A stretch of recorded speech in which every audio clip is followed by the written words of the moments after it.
Ok? Trabalhinho aqui na mesa.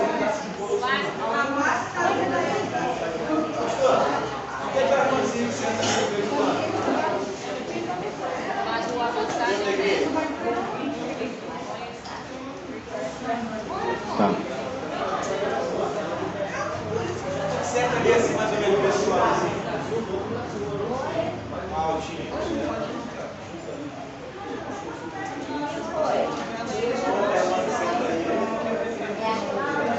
Cláudio, senta aí. Amém? Vamos orar? Amém? Leia, faça essa oração em nome de Jesus.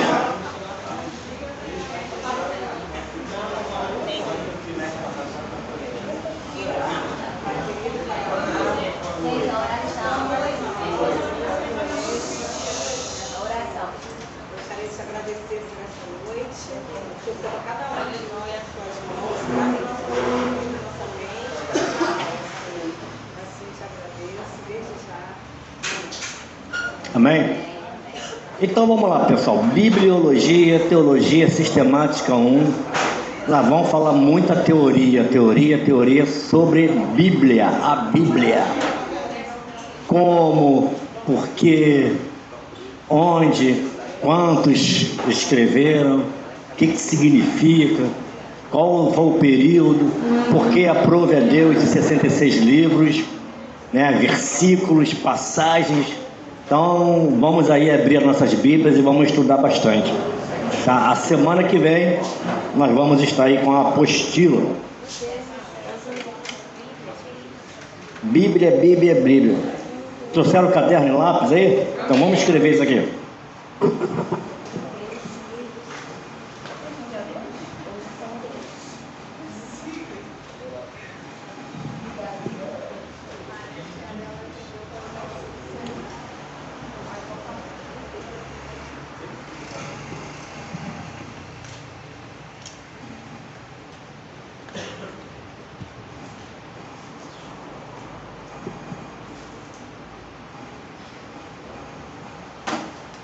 Antes de eu completar, vamos lá.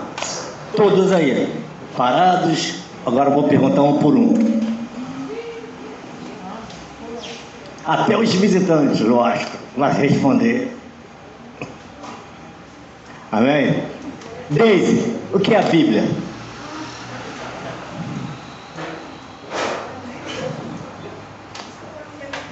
Leia. Conceito. A Bíblia é a palavra do Senhor. Carlos, a Bíblia é Um conjunto de livros escritos por homens direcionados a Deus. Amém. Mara, a Bíblia é O próprio Deus falando, né? Dando ensinamento para que a gente possa ganhar a vida eterna, né? Deus falando. O que é certo e errado. Verônica, a Bíblia é a bússola. Luana, a Bíblia é Vandinha, livro mais importante. Kelly, a Bíblia é palavra do Senhor. Jorge, a Bíblia é palavra de Deus. Já falaram. O Yang, a Bíblia é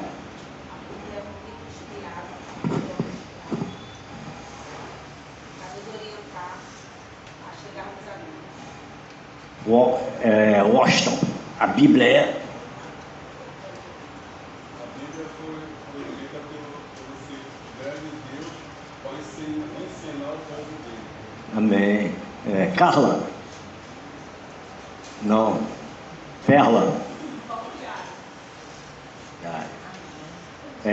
Cristina. Não, para você não. Geral. Acredito que uma bússola. A bússola, já falaram. E uma biblioteca, né? Tá. Wagner. Fala tanta coisa, né? Guia de prática e fé do cristão. Guia de fé e prática. Glória. Irmã Glória? Todos os dias. Vera? Palavra. Igor? Manual de instrução. Leandro? Palavra de Deus. Faltou a Gleice? A Bíblia é?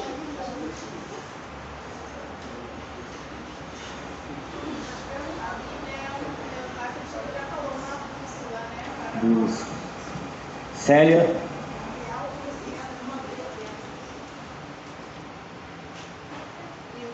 Hilda? Ela estava escondidinha. A Bíblia é?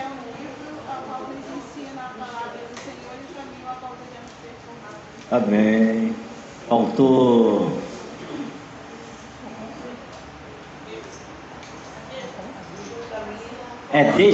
De Janira. Entendeu mudo? De Janira. A boca do Senhor falando. A barba de Arão.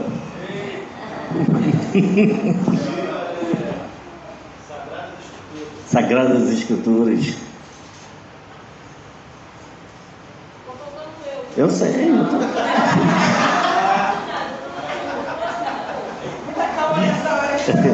É que eu tô com dor, eu tô esquecendo. Já. Vai, Regia. É a bolsa.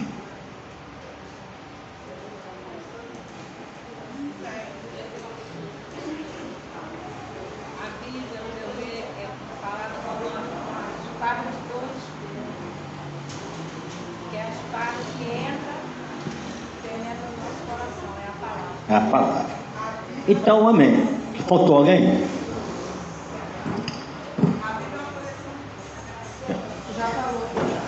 Cada um de vocês deu uma resposta positiva, concreta, bíblica, conceituais em relação ao que é a Bíblia. Agora, se lá fora alguém perguntar para vocês sobre daquilo que vocês responderam, vocês saberiam explicar?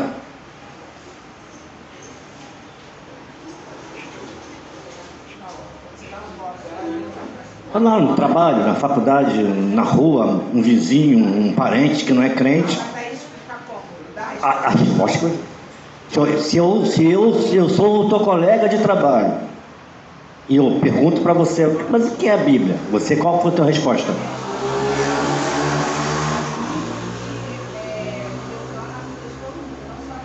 Você saberia responder isso para mim? Me explicar? Eu explicaria que a Bíblia veio para orientar e lá na Bíblia explica como montar a família, como ser um bom profissional, como está em tudo lá, tem um manual de vida do ser humano na Bíblia. Então a Bíblia não tem, em relação aos seus conceitos, ela não tem a definição única. Ela pode ser muita coisa. Sim. Muitas definições de muitos conceitos. Deus é assim?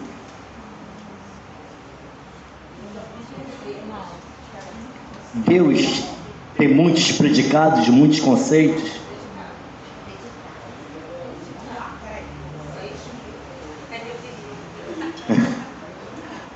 Você saberia explicar o nosso Deus como natureza única? Mas ele fala da Bíblia quem ele é, muitas vezes. Ele não fala que ele é o El Shaddai, é o Elion, ele é o Adonai. Eu sou o pão, eu sou a verdade, eu sou a vida, eu sou o caminho, eu sou a videira, eu sou. Não são vários predicativos com relação a um único ser?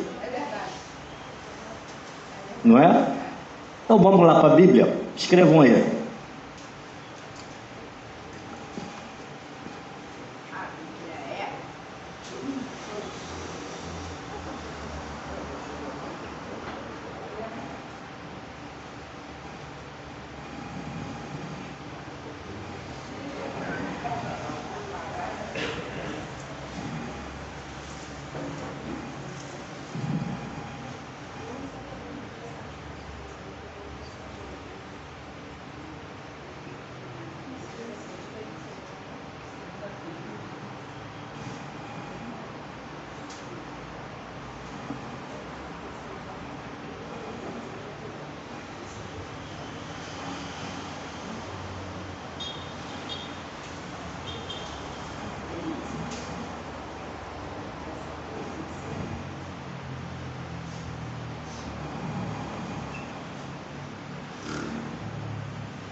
Vamos discutir isso aí?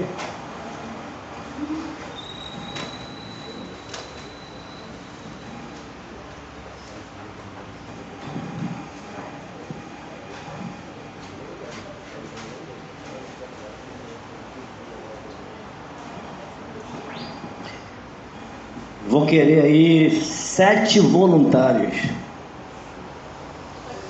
7 corajosos. Ou eu vou escolher Sidney, Washington.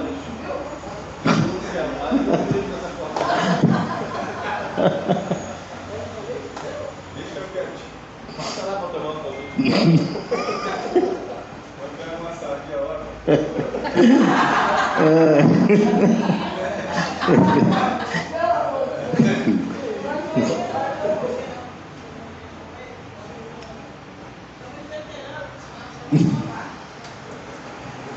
Copiaram?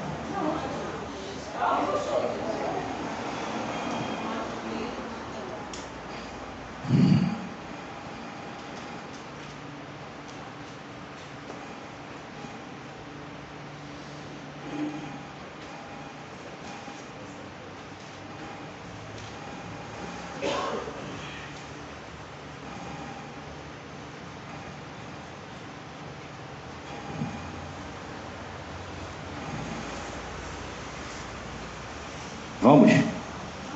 Já copiou? 7 voluntários.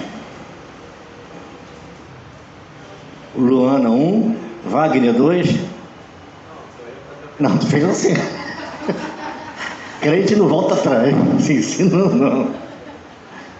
Mais quem? 2. Eu ia perguntar se era da vida. Não, vamos ler. Não, é justamente aqui. A gente vai discutir isso aqui. Vamos lá, pessoal. Mais um. Quem mais se candidata? Está tudo com vergonha, tudo com medo. Posso escolher? Tá não? Tá inspirada não?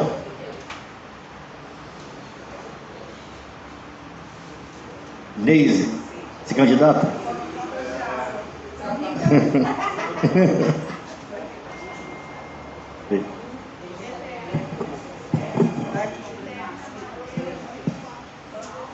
Então vamos lá. Luana fica com o número 1. Wagner 2. Então já pode abrir a Bíblia na referência ali. Igor 3. A verdade. Mais quem? Carlos 4. A única regra de fé e prática. Mais 3. Leandro 5.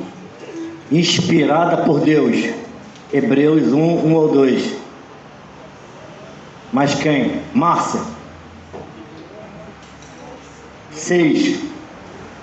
Lâmpada e luz. Salmo 119, 15. Mais um. Mais um candidato. Jorge 7. Eterna. Mateus 24, 35.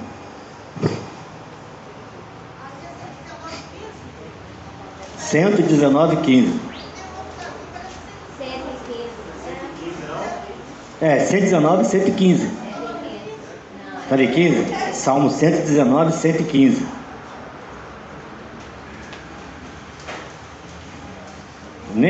Peraí. Deixa eu afirmar aqui. Não, é Salmo 119, ó. Foi bom lembrando. Errei. É 105.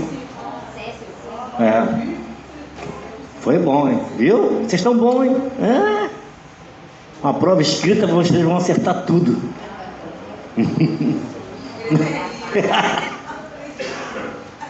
Legal. Agora que vocês vão ver o que é prova de verdade. Vamos lá, pessoal. Olha só. Parar aí. Vamos lá. Vamos prestar atenção aqui. Aqui são os conceitos do que é a Bíblia. Bibliologia, né? E o que é bibliologia?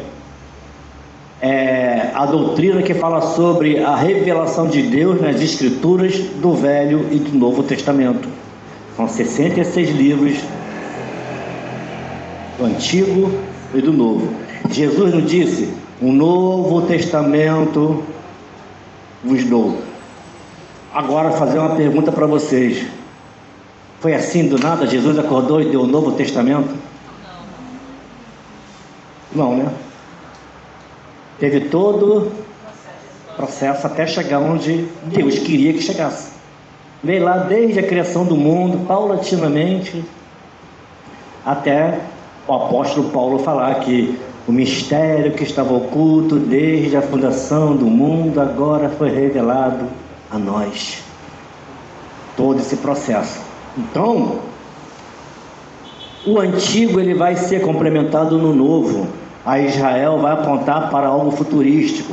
Toda a ação do êxodo, tudo aquilo que veio desde o Antigo Testamento, para que se cumpra tudo no Novo.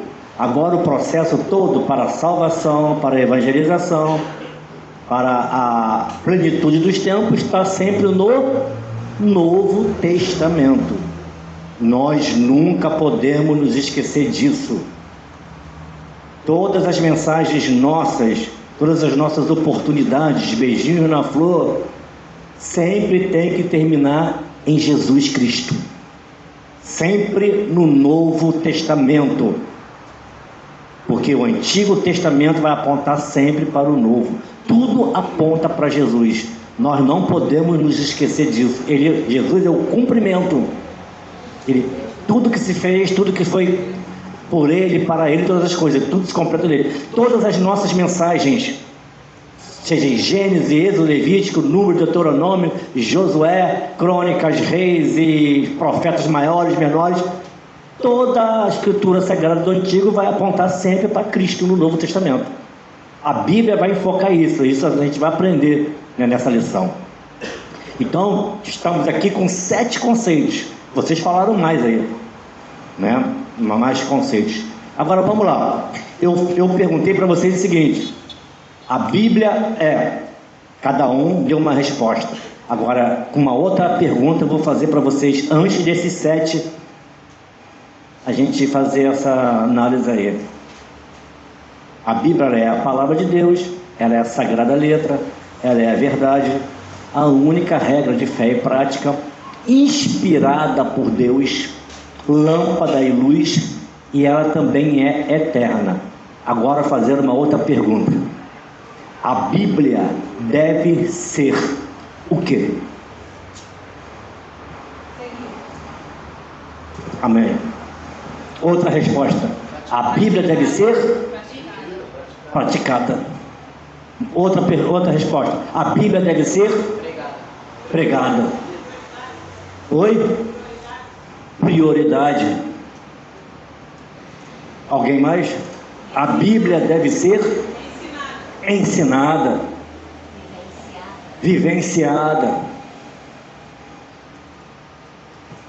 E nós fazemos isso? Não.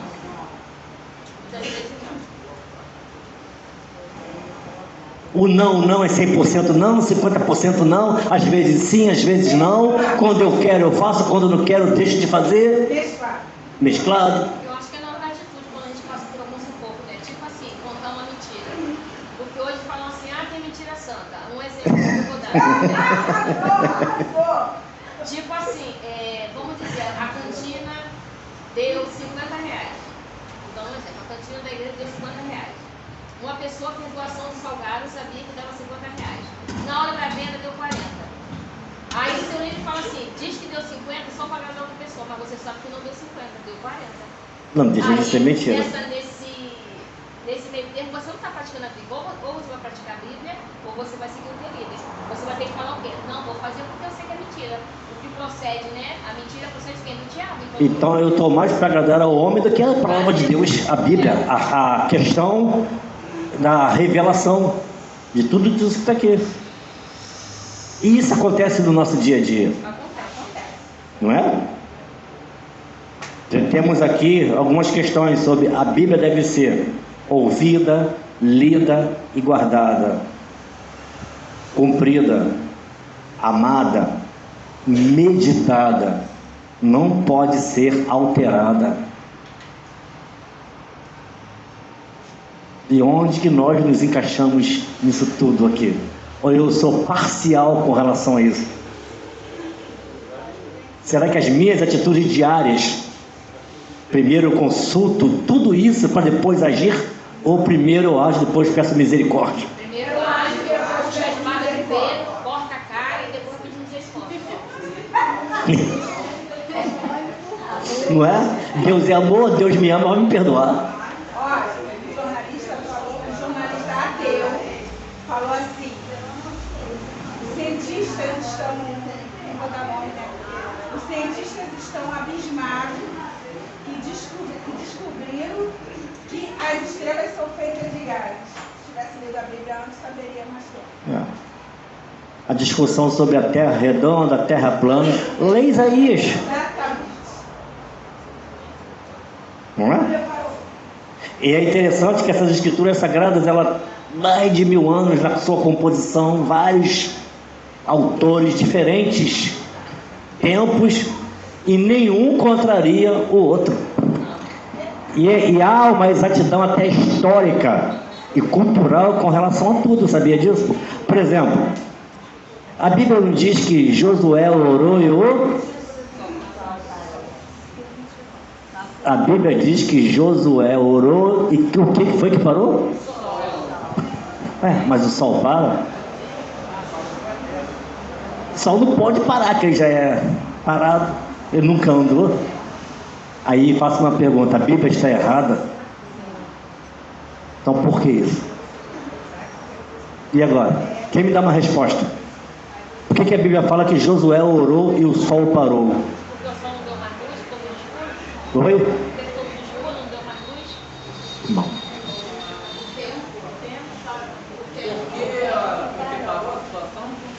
A Bíblia diz que Josué orou e o sol parou. Não seria porque o dia naquele dia o sol ele se prolongou mais um pouco? Não. Mas a tecnologia aí, né, pastor? Porque naquela época não tinha nem conhecimento que era a Terra que girava. Aí, exatamente. Naquela época não se tinha conhecimento de quem girava era a Terra e não o Sol. Se a gente não soubesse isso, até hoje, a gente fala que o Sol nasce no Oriente e morre no Ocidente. Parece que o Sol está andando, mas a verdade é que o Sol é uma estrela central, onde os planetas do sistema solar giram em torno. Então olha só, a Bíblia era tão maravilhosa, Deus é tão tremendo, que até a questão do conhecimento da época Deus respeitou. Porque na época de Josué, eles tinham a ideia de que realmente é o Sol que girava em torno da Terra. Aí depois foi descoberto que é o contrário, que é a Terra que gira. Então o que eu estou querendo dizer é que a Bíblia, ela respeita conhecimentos históricos, culturais, sempre, sempre, sempre. Por isso que nós devemos tomar cuidado onde nós estamos lendo, que passagem, quem é o autor, para quem escreveu, para depois nós fazermos a aplicação. Panorama, né? Exatamente. Lembra do OICA? Observação, interpretação, correlação e aplicação.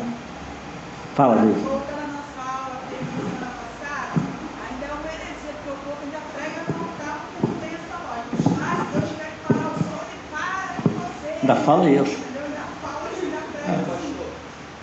Isso que a Bíblia é inspirada por Deus, escrita por homem. O homem escreve da forma que ele tem, mas ela foi inspirada por Deus. Aí pode ser isso. Mas o mais interessante é que muitas coisas escritas, o homem não tinha nem noção do que estava escrevendo. Se houve inspiração, ele só ouviu a voz de Deus e escreveu. A Verônica, 11 anos, a gente já era evangélica. E ela ouviu tanto falar da volta do Filho do Homem, Mateus, que aquilo trouxe uma confusão tão grande na cabeça dela, que o inimigo entrou, aproveitou aquela coisa que ela ficou muito agitada, lendo, e o medo. Ah, vai cair um meteoro, vai cair, meu Deus do céu. Aquilo tudo entrou na cabeça dela com tanta força, e o inimigo entrou junto. Ela ficou 3 anos tendo um ataque de leve. A última porta da igreja só congregava. A unção um dia antes da completar 14 anos. No dia 13 de abril. Foi a última vez que ela deu esse ataque epilético. Mas eu ali o tempo todo orando, e ela continuou na presença do Senhor, foi para a Igreja Universal e tudo, porque estava que era demônio, que era... Fala assim, eu sou a Universal. Porque traz confusão na mente da pessoa. Se não tiver um conhecimento detalhado, a gente... Pastor, isso porque a minha filha começou a ler Apocalipse, eu falei para ela não ler, porque ela gosta de ler, igual a minha à noite, eu sempre gostei de ler à noite. Eu falei para ela, não pega esse costume, esse hábito de ficar lendo, ainda mais Apocalipse, ela só tem 11 anos. Aí eu falei para ela tem que não ter um ler. entendimento. Fez 12 ontem, Falei para ela não ler. Eu comecei, quando eu comecei a minha vida pela primeira vez, eu li a Bíblia para mim, quando eu fui pegar, já era evangélica, quando eu fui batizada no Espírito Santo, que eu fui ler a Bíblia uma terceira ou quarta vez, a primeira língua destinada, a segunda mensagem, ou quando eu estudei pela terceira vez, o Espírito Santo falou: nunca invoque a minha palavra sem chamar a minha presença. Ou seja, você tem que ler a palavra de Deus, primeiro pedir direcionamento ao Espírito Santo, para que haja entendimento tanto da resposta e daquilo que a gente está lendo. Exatamente. Aí. Nunca me esqueci, nunca leia a minha palavra sem a convocação. Quem tem o costume de ler a Bíblia aqui? Amém. Meditar. Você lembrar, eu não consigo gravar. Eu leio, mas também não gravo não. Gravar comigo. Eu gravo a história, gravo o conceito daquele momento, mas eu não consigo dizer para você, então gravo assim, eu não consigo. Vamos lá, pessoal. 7 alunos. Vamos lá. Número 1, a palavra de Deus.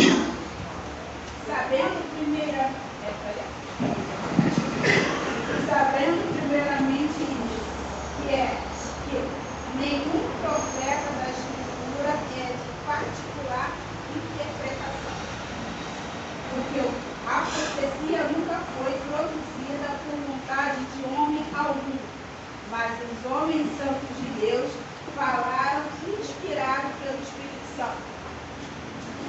Concorda? Não há particular interpretação.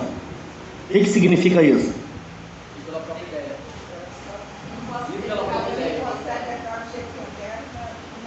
Eles simplesmente escreveram aquilo que Deus mandou, mas não saiu nada deles, não tinha nada deles. Em questões de inspiração, não tinha nada. Então, a palavra de Deus, ela é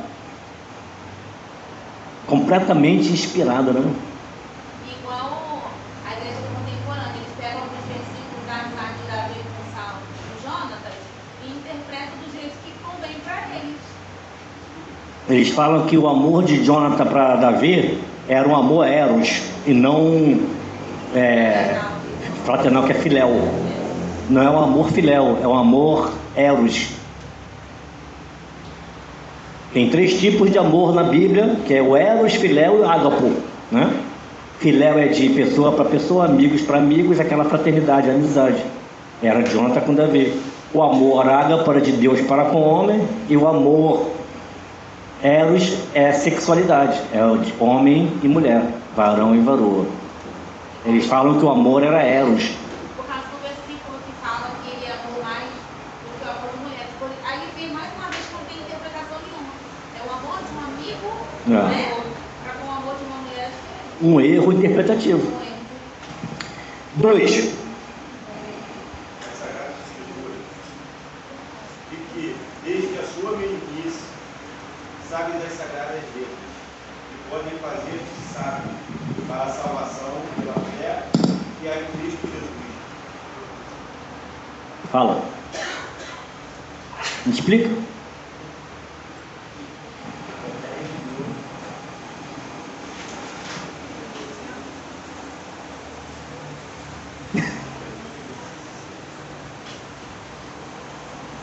Alguém pode ajudar o Wagner? Então, aqui está nos trazendo entendimento e do conhecimento da Escritura. E está dizendo que a Escritura é o quê? Está dizendo que ela é? Ela é a letra. Lê de novo, olha isso. Sagradas letras. O que é sagrado? Sagrado é aquilo que não é profano, que não é mundano. Lembra que eu falei aqui na aula passada, as 2 aulas, que alguns costumes judeus têm algo de tão sagrado com a Bíblia, com a palavra de Deus, que se eles vão ao banheiro e se limpam com a mão direita, eles não pegam a Bíblia com essa mão, eles pegam com a esquerda. Porque a Bíblia não pode ser pega com a mão imunda suja. Hoje a gente esquece a Bíblia no banco da igreja, mas não esquece o celular.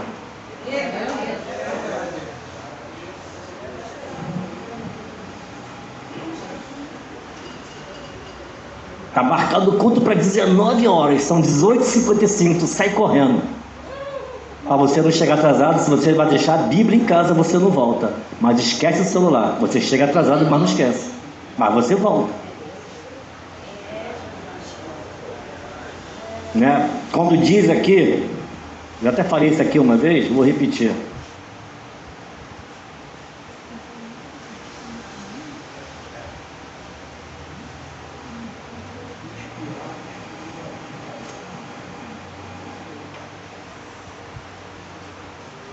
A questão do que Wagner leu ali, sagrado. Quando eles começaram a escrever o cânon sagrado, eles tinham 2 canetas separadas. Tinha uma caneta comum e tinha uma caneta consagrada. Por quê? O nome que está acima de todo nome, onde nenhum outro pelo qual possamos ser salvos. O Adonai, o El Elyon, não pode sequer ser mensurado de qualquer maneira em vão. É o nome de Deus. E para escrever a Sagrada Escritura, existiam canetas especiais para isso. Os escribas lá daquela época, quando eles começaram a escrever, vamos dar um exemplo. Por exemplo, vamos supor que eles estejam escrevendo Gênesis, capítulo 1. Eles vão escrever assim: caneta comum. No princípio criou, guardou a caneta comum, escreveu ali, no princípio criou, só escreveu isso, no princípio criou, caneta comum, guardou. Pegava a caneta consagrada especial, orava, entregava para o Espírito de Deus e escrevia Deus. Guardava a caneta, pegava a comum, os céus e a terra era sem forma e vazia. E disse, caneta comum, guardava, caneta consagrada, Yahvé. O nome que está acima de todo nome, sagrada a letra. E a Sagrada Escritura não é o próprio Deus? Sim ou não? A Bíblia ela é Deus? Independente de você crer ou não? Ou a palavra de Deus é palavra de Deus só quando você lê e crê? Independente de você crer ou não, ela continua sendo palavra. Sagrado. Separado. Então, a Bíblia não depende de mim nem de você para ser o que ela é. Ela é o que é por si só. Dá uma pregação.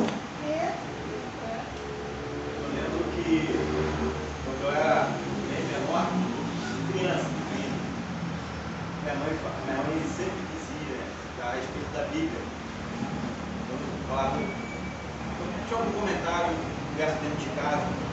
Ah, que merda, são doidos. Bíblia foi escrita por um monte de homem. Sempre falou isso, sempre falou. Hoje eu concordo com ela, realmente. Mas eu fui inspirado. Exatamente. Ela estava. E eu ainda vou ter a oportunidade de ainda conversar com ela, ver se eu não verso, e poder dizer uma história já leu alguma página. Já que já está falando. Porque, assim, até então, aquele entendimento é o que eu estava aprendendo. Né? Depois de já nas curvas, já velho, eu comecei a ver que valor você tem, pastor. Então, assim, já começa a olhar para o outro lado. E agora, se eu posso dizer para ela o que realmente é uma Bíblia. E é interessante que ela se torna completamente real quando nós a lemos pelo Espírito Santo. Há um poder tão tremendo dentro do nosso ser, da nossa vida. Eu não sei o que acontece com vocês. Eu posso estar com uma dor terrível, uma tribulação tremenda. Quando eu ouço uma pregação que aquilo entra no meu coração, o mundo pode cair que eu descanso. Que Deus falou comigo. E quando Deus fala, eu ando sobre as águas. Eu tenho um ditado comigo, eu ouvi isso de uma pregação muitos anos atrás, e eu gravei para mim. Como que eu vou saber que eu vou andar sobre as águas se eu não pular do barco? Às vezes Deus quer que você pule e exercite a tua fé. Ou seja, para você chegar onde você tem que chegar, pula do barco. Eu tenho certeza que você vai andar sobre as águas. E se em algum momento você olhar para a tempestade e naufragar, a mão do Senhor te levanta. Andamos por fé e não por vista. É um processo meio estranho com a gente, sim, mas temos que exercitar isso. A fé está ali, ó. Regra de fé e prática. Daqui a pouco a gente vai falar sobre isso. 3. A verdade. Santifica-os na verdade, a tua palavra é a verdade. Então, Igor, fala. É a inspiração, a revelação através da própria palavra que é considerada verdade. Única verdade, verdade, verdade, verdade, somente real. A única regra de fé e prática. Mas ainda que nós mesmos, ou o anjo do céu, nos anuncie outro evangelho, além do que já vos tem anunciado, seja anatema. Assim como já vos dissemos, agora de novo também vou-lhe digo, se algum de vós anunciar outro evangelho, além do que já recebestes, seja anatema. E aí? Ainda bem que acabou isso, né? Ninguém acrescenta nem tira nada do que a Bíblia diz. Como nós estamos sendo verdadeiros naquilo que a Escritura Sagrada diz. A prova é Deus, 66 livros, acabou, fechou. Está fechado o cano sagrado. Para que acrescentar alguma coisa? Para que tirar? Aí vai se tornar o quê? Seita e heresia. Faz trabalhinho de vocês aí, né? É isso aí. Inspirada por Deus. Havendo Deus antigamente falado muitas vezes e de muitas maneiras aos pais, pelos profetas, a nós falou nesses últimos dias pelo Filho, a quem constituiu herdeiros de tudo, por quem fez também o mundo. Fala, Leandro. Prega para mim. Difícil. Lê de novo para mim. Vou pegar um ponto principal aí desse texto. Havendo Deus antigamente falado muitas vezes e de muitas maneiras aos pais pelos profetas, a nós falou nesses últimos dias pelo Filho. Parou. E aí? Havendo Deus falado ultimamente a nós pelos profetas, naquele tempo, ultimamente agora fala através de quem? Jesus. E aí? Deus tem 3 maneiras de provar, não provar, porque Deus não tenta provar a tua existência, é o desafio homem pela fé. De 3 maneiras. Quem sabe o que são as 3? 3 maneiras que Deus revela-se à humanidade. Não é esse caminho, é outro. Através da obra criada, através do seu Filho Jesus Cristo, como o Leandro leu, e através da palavra, Escritura Sagrada. Então, ó, que Leandro leu o seguinte: antigamente Deus se revelava através dos profetas. Agora, ultimamente, ele fala a nós através de quem? Do seu Filho Jesus. E como tem profeta se levantando e contrariando aquilo que está escrito. Que tem. Agora o detalhe é o seguinte: entre uma resposta daquilo que não é bíblica e daquilo que a Bíblia diz, mesmo parecendo estranho, mesmo parecendo desafiador, fica com a palavra, fica com aquilo que está escrito. Não tome decisões pequenas ou grandes que contrariam a palavra de Deus. Como foi falado aqui, muitas das vezes nós tomamos decisões para agradar ao homem e desagradamos a Deus. É verdade. Nós não queremos ofender, nós não queremos decepcionar o ser humano, e deixamos de servir a Deus por isso. E a regra de fé e prática é única, a palavra de Deus. Vamos lá, inspirada por Deus, agora lâmpada e luz. A tua palavra é a lâmpada para iluminar os meus passos, e luz que clareia o meu caminho. Eita! Eu sei que tu prega, pode falar.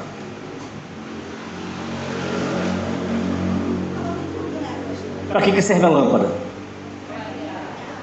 Luz. Então anda em trevas, na escuridão. Quem quer? Nós temos a Bíblia Sagrada. Não é? É tão prático. Né? Estou temeroso, estou contrariado, estou toda... Vamos para a Escritura Sagrada, começa a ler. Começa a ler a Bíblia. Te dá algo por dentro, né? Não é um ânimo, é uma energia, algo inesgotável. É fonte de água viva. Não é? Maravilhoso isso. Mateus 24:5, ela é eterna. Quem está com 7 aí? Está se escondendo? Pode ler. O céu e a terra passarão, mas as minhas palavras não vão passar. Eita, e aí? Prega isso aí, varão. Assim, Tudo vai passar. assim como o céu e a terra estão, tudo vai passar. Mas a palavra de Jesus, a palavra de Deus, não vai passar. Assim como o senhor falou da heresia, não pode jorrar água doce e água salgada da mesma fonte. A água de Deus, ela vem pura e genuína, passa através da gente, que é um canal. Muitas das vezes o homem quer temperar essa água, e quer lançar aquela simplicidade da palavra que é estática. Quer dizer que o que é de Deus não vai acontecer, o que não vai acontecer. E glória. As minhas palavras. Tudo passa, só a palavra será eterna. Né? Vai passar dor, luta, tristeza, vai passar dom, talento, ministério, vai passar tudo. Né? Agora, o que eu estou reservando? Quer ver um exemplo? Quando uma noiva é pedida em casamento, qual a primeira coisa que ela faz? Enxoval. A noiva sempre se preocupa com enxoval. Sempre. E na igreja, você como noiva, o que é o teu enxoval? Oração, jejum, comunhão. Resume isso numa única palavra. Santificação. Não. Não. Esperando o noivo. Sim, mas enquanto espera o noivo, ela vai fazer esse preparo. Que são esses enxovais. O que são os enxovais da igreja? Nosso enxoval. O vestido, não deixar só ficar de sangue, de pecado. Preparação? Hã? Preparação? O que é essa preparação? O que Paulo fala? O que o apóstolo Paulo fala com relação a isso aí? Guardar minha coroa para ninguém rouba. Esse guardar é a finalização do que você está fazendo. Se santificar, né? Se consagrar. É o resultado. Hã? Obra de justiça. As obras. São as obras. Agora, o nosso enxoval, as nossas obras são de quê? De madeira, de palha? Para chegar naquele grande dia ser lançado no fogo e ser queimado? Ou eu estou sendo preparado para aquilo que é eterno? Então o que eu estou buscando no meu enxoval? Aquilo que é passageiro, aquilo que é eterno. Faça uma pregação, Ilane, com relação a isso aí na igreja. E prega no domingo de manhã de Santa Ceia para toda a congregação da Cadipoli.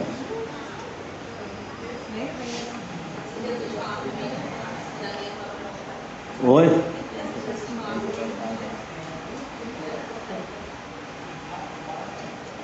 Então, é eterno. Não é? Então, como é que está sendo esse preparo de todo esse enxoval? Uma noiva, ela não é pega de surpresa. Quando ela é pedida em casamento, ela tem esse preparo. E quem te pediu em casamento? E ele não vai voltar para te buscar como esposa? E o que você está preparando para esse grande dia?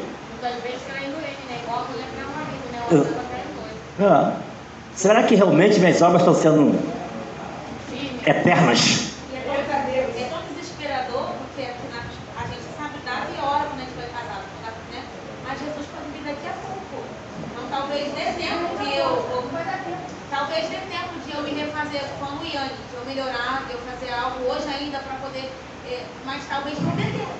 Mas a preparada vai estar pronta, tem reserva. Eu posso dizer o seguinte: a hora que ele vier, Senhor, eu estou com reserva. Nós podemos dizer isso nessa noite? Se Jesus voltar agora, eu subirei porque eu tenho reserva. Eu sei quem tenho crido. Eu conheço as minhas obras. Paulo vai falar: mostra a tua fé pelas tuas obras, que eu mostrarei a minha através das obras. Então está muita gente conhecendo, né? Porque eu ouvi dizer que muita gente não está preparada. Tem gente que fala assim: eu ainda não estou preparada, estou me preparando. Eu falei: então Jesus, quando voltar, vai falar: então se prepare que daqui a pouco eu volto. Tem muito crente que fala isso, é o que eu mais ouço. Está errado, porque se ensina ou não. A salvação é uma consciência dentro de você. Se eu não tenho consciência da minha salvação, peraí.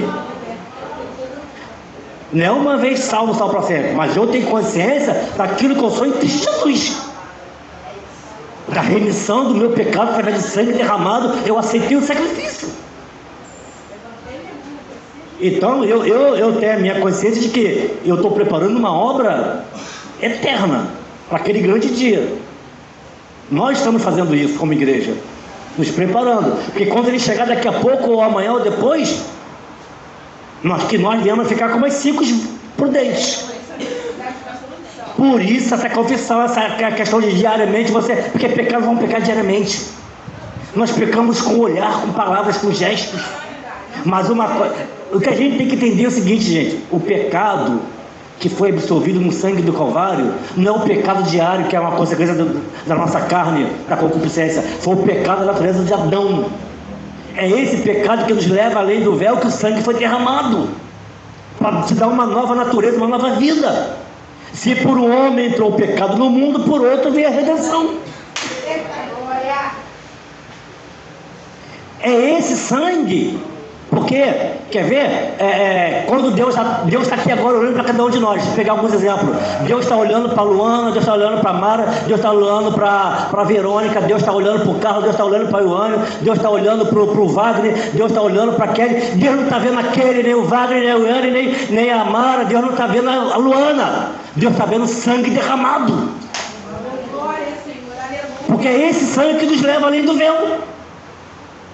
É a aspersão desse sangue nos umbrais que me dá salvação. Quando a morte passa, ela não me encontra, porque a Bíblia vai dizer que a morte ela foi vencida, é o último estágio. O pecado foi perdoado, eu estou além do véu, o diabo já está condenado. Porém, quem tentará contra o braço forte do Senhor? Quem tentará contra os escolhidos? Pois estou certo de que nem a morte, nem a vida, nem a altura, nem a profundidade, nem o presente, nem o porvir, nada vai me separar do amor de Deus que está em Cristo Jesus. Nada. O sangue está derramado sobre a minha cabeça. Eu aceitei esse sacrifício. Entendeu? Eu creio que eu nasci de novo. Nós cremos que nós nascemos da água do Espírito. Mas como? Através de sangue derramado. Perdoados. E agora somos remidos. Nova natureza. Paulo não fala isso? Até que Cristo seja formado em vós. Até que ele seja formado em vós. E é um processo. Enquanto isso, eu estou lá, né? De vez em quando a gente vai lá numa loja cara comprar um enxoval, ela compra aquela concha de renda, mas às vezes acabou o dinheiro um pouquinho, vai lá na lojinha de R$1,99. Esse processo de altos e baixos dos nossos enxovais sendo comprados e absorvidos diariamente. Tem dia que eu estou inspirado, vou pregar. Tem dia que eu não quero nem dar uma oportunidade. Não me chama, não, me deixa no meu cantinho aqui. Eu quero sentar para ouvir. Eu também sou ovelha, eu preciso me alimentar. O grande problema é que muita gente às vezes não percebe o seguinte: porque está na liderança, porque é líder, porque é missionária, porque é pastor, porque é diácono, porque é obreiro, está 24 horas na obra de Deus, mas não senta um minuto para se alimentar. Por isso que tem muito doente no governo, né? Exatamente. Aí sabe o que acontece? Sabe o que acontece? Ele está compromissado com a obra de Deus, mas não com o Deus da obra.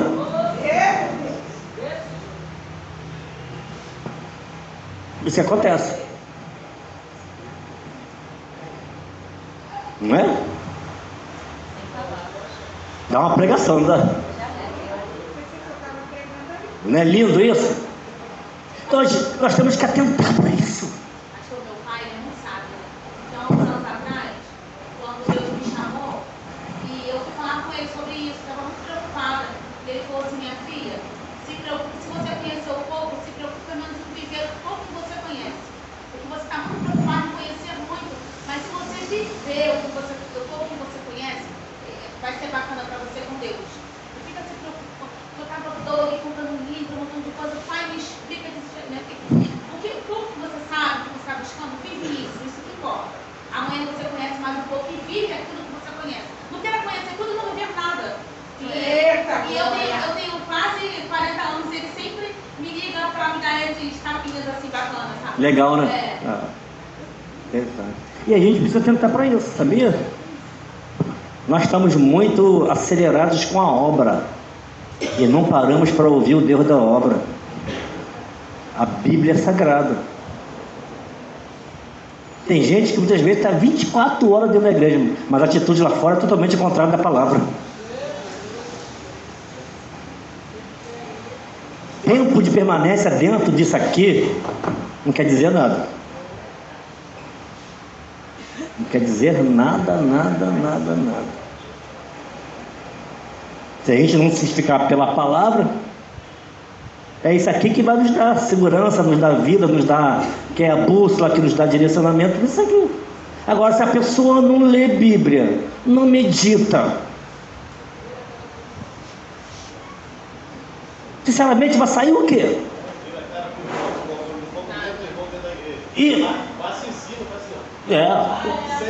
Já vi pior. Eu já vi pior, já vi trocar o cálice da ceia e no dia seguinte fingir que não conhece. Eu vi uma ilustração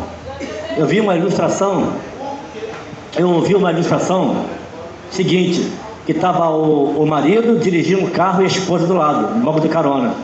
E ele passou numa, tipo McDonald's, e comprou aqueles copão de refrigerante, estava sem tampa e ele botou ali no meio. Ele estava muito cheio.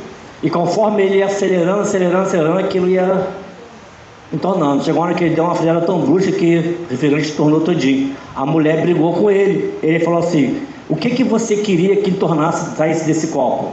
Se está cheio de refrigerante, com certeza vai sair refrigerante. Agora a pergunta é para nós: nós estamos cheios de quê? Que quando vier os tombos da vida, o que nós vamos derramar para os outros?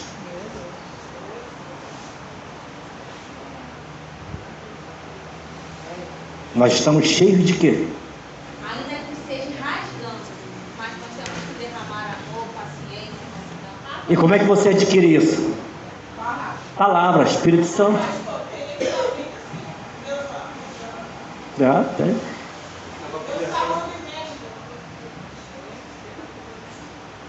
Estava com mais 2 ou 3 pessoas conversando um dia, e uma das pessoas falou assim: não, eu já não estou mais me importando com isso, porque eu já fiz tanto, já liguei tanto para a pessoa, já fiz tanto pela pessoa, a pessoa já não faz mais nada, nunca me ligou, então eu já nem ligo mais.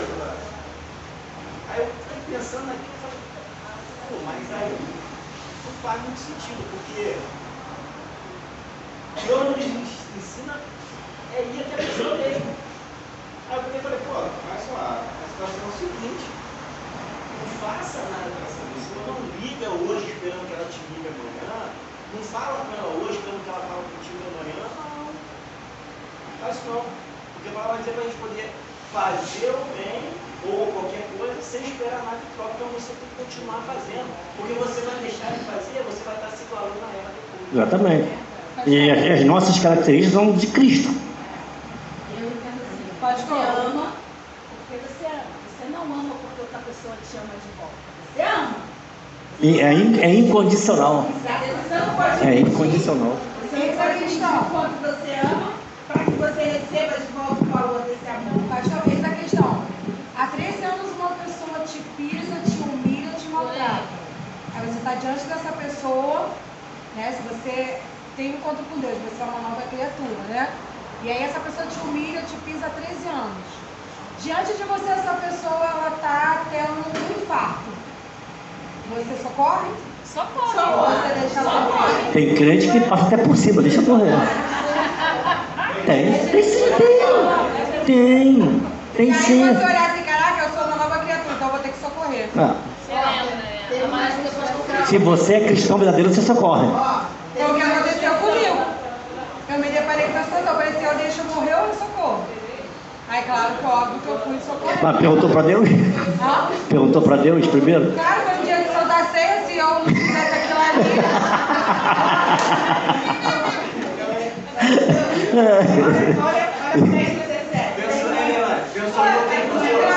Imagina se morre nesse casamento aí. Deus não é que ainda não tá? Pastor presidente de uma igreja, isso nunca te dá. Pastor presidente de uma igreja, ele pegou, me tirou, Já vi.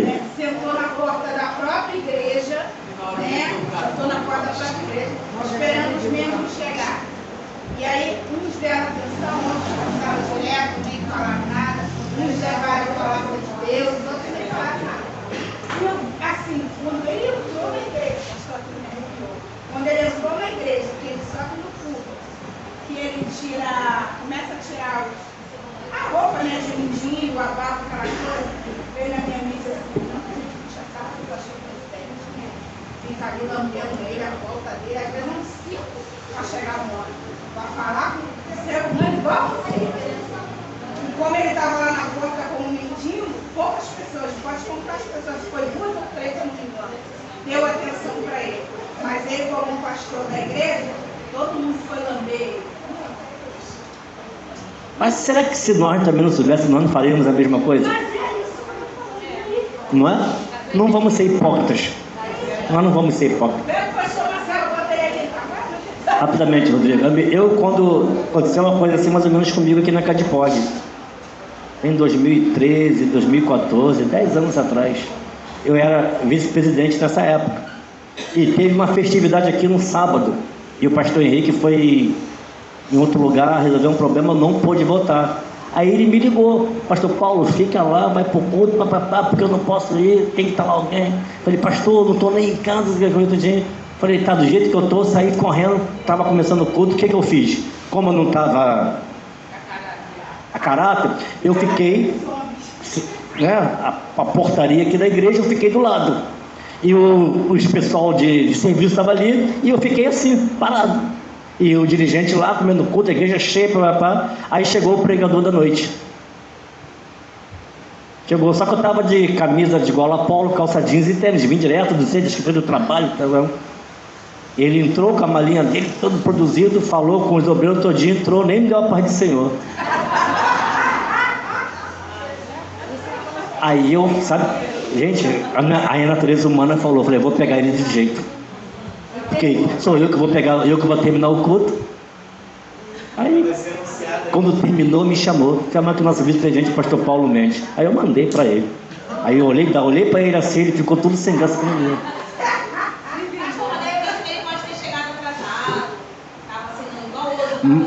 Mas isso não impede de chegar aqui agora, Iane, e falar assim, ó. Pai do Senhor, irmã. Pai do Senhor, irmão. Pai do Senhor, irmã. E você do lado e não falar contigo.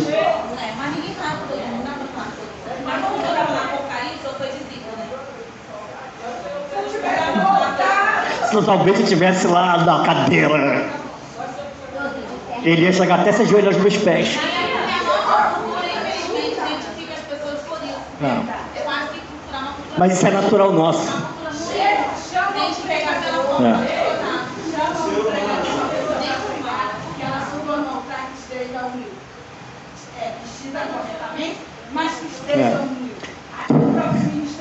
Teve um outro também que o pastor Henrique estava aqui, ó.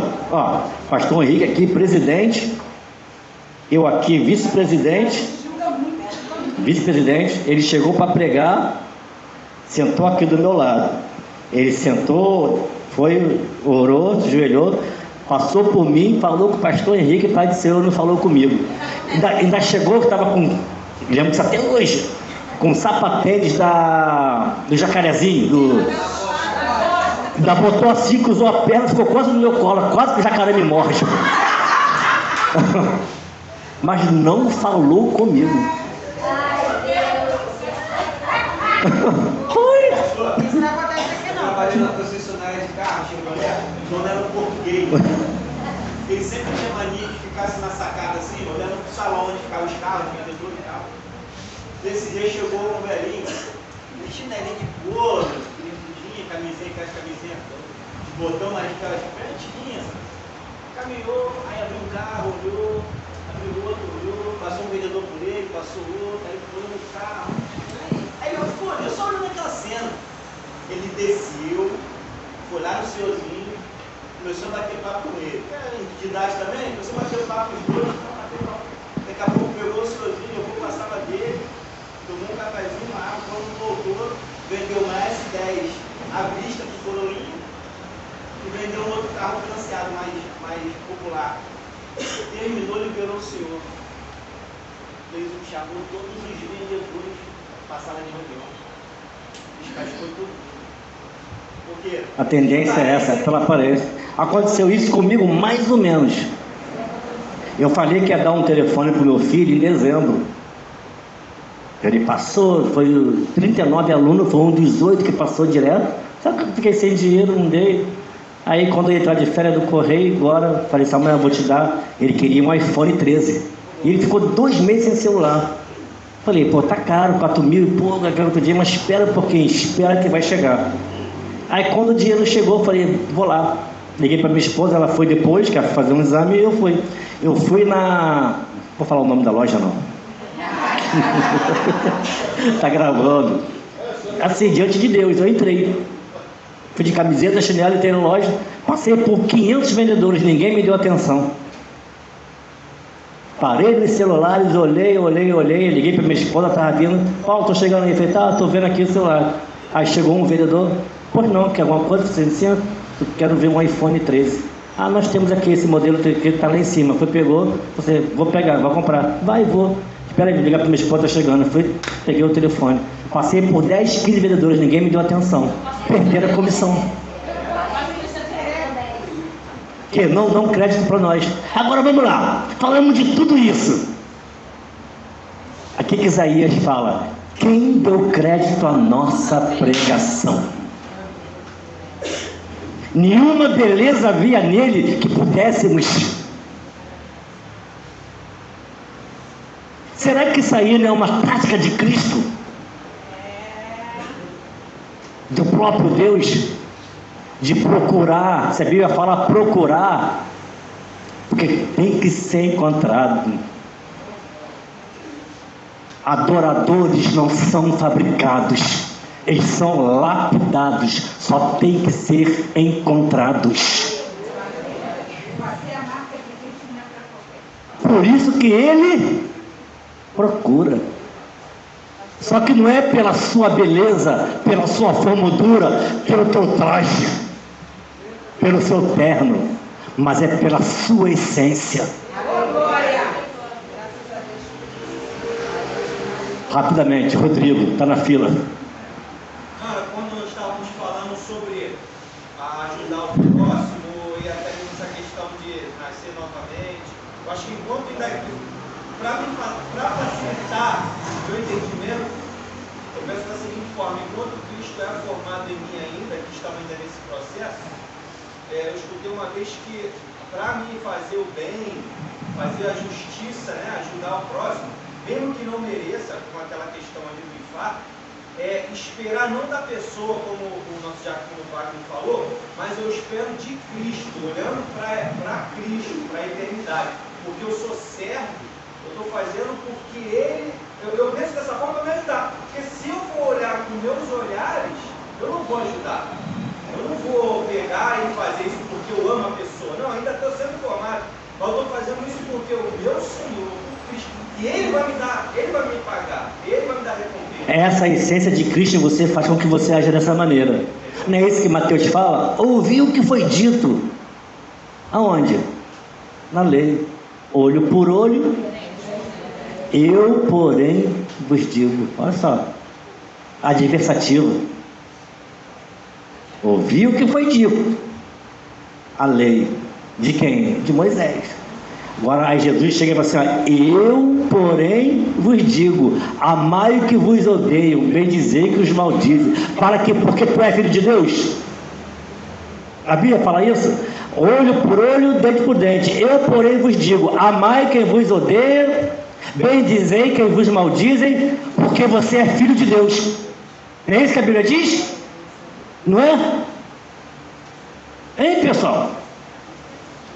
Amai o que vos odeia, bendizei que vos maldize, porque você é filho de Deus. Não é isso que a Bíblia diz? Não.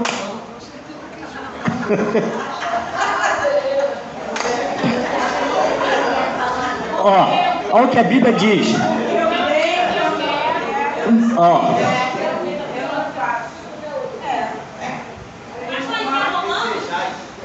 Mateus 5. Ó. Aqui o verbinho. Não é porque tu é para que você venha a ser. Aí a Bíblia não diz: a todos o quanto aceitarem serão chamados. Só que Mateus está dizendo que quando eu amo quem me odeia e bendigo quem me maldiz, eu passo a ser filho de Deus. Eu ainda não sou. Está contrariando a Bíblia? Não, a palavra grega aqui é Hurios. Existem dois tipos de filho no grego: o Hurios e Teknon. O Hurios é filho maduro, Teknon é imaturidade. Quando eu não amo quem me odeia e nem bendigo quem me maldiz, eu não sou um Hurios, eu sou imaturo na palavra.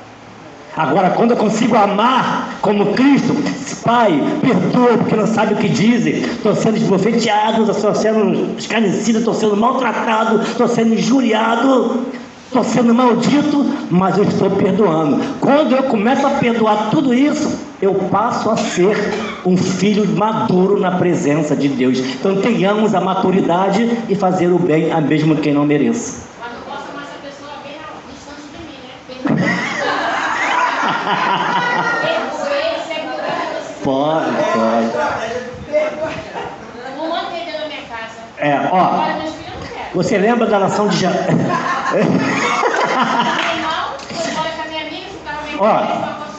Mas a gente começa. Quer ver um exemplo? Eu não sei qual foi o rei, não sei se vocês lembram aí, que mandou um mensageiro avisar Israel que invadiria a nação. Eu não sei se foi o rei da Síria. Eu não lembro. Não vou falar aqui que eu não lembro. Só sei que é o seguinte: eles mandam avisar que invadiria Israel. Só que Israel, na época, o rei de Israel, que eu não lembro qual foi o rei de Israel, ficou com medo desse rei e falou que vai pedir ajuda ao Egito. Foi pedir ajuda ao Egito, porque ficou com medo daquele rei ímpio. De vez de consultar a Deus, foi pedir ajuda. Aí sabe o que o rei ímpio fala? Vocês são tolos mesmo. Olha, vocês têm um Deus de vocês que é poderoso e vocês vão pedir ajuda a quem lá atrás escravizou vocês? Então será que realmente, mesmo perdoando tudo isso, eu vou fazer aliança com quem já me feriu lá atrás? Até o diabo zomba. Pessoal, 5 minutinhos para o café. Se possível, suportar e um aos outros. Se possível. Graças a Deus. Mas sabe o que consola, pastor? Também tem muita gente nos suportando, porque às vezes a gente também é terrível. É verdade. Só que a gente não se autoriza. É famoso.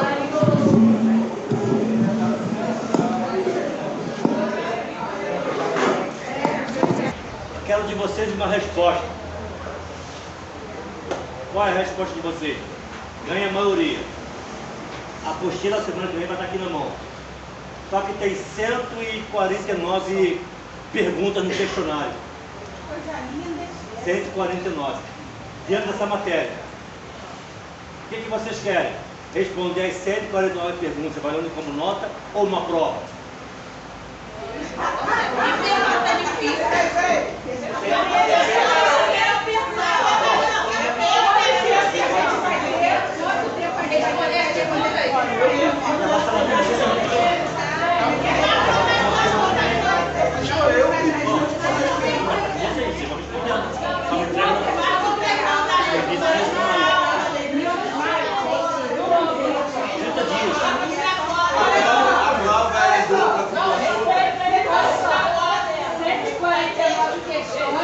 Para responder até o início de maio. Ou prova que quebra a cabeça com 5 questões. 149 questões.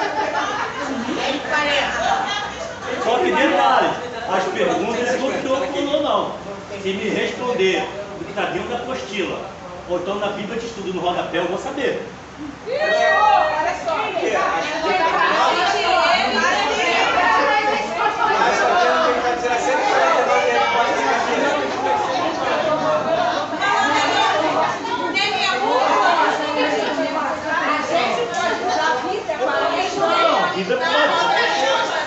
Pode usar a Bíblia para responder. Mas ele deu pelo menos a prova? Não. Você vê, é tipo assim, ó. É tipo assim, vamos supor. Exemplo. Quanto é 2 mais 2? Você fala lá no Google, 4. Aí voltar a responder 4. Por que 2 mais 2 são 4? Qual é a resposta de vocês? Aí já não vão ser 149, vai ser o dobro, né? Não, sério mesmo, vamos lá. Ou as perguntas, ou uma prova com 4 questões. Cada uma valendo 2,5. Vamos lá, levanta a mão quem quer. Quem quer a prova? Levanta a mão. Pô, eu nem sei. Você vai perguntar quem quer. Pergunta que você já sabe. Quem quer o questionário? Tem gente que não quer nada, nenhum dos dois. Não sabe o que fala.